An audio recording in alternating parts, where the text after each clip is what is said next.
Agro Metal company was established in 1999. It is situated in Sombor, encompassing about 5,000 square meters of outdoor and indoor workspace.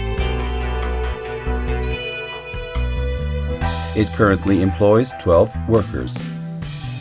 Its main activity is the production of silo equipment, elevators, as well as all kinds of transport lines, agricultural sprayers, metal halls, and metal structures in general. Moreover, Agrometal deals with installation of silos and accompanying equipment.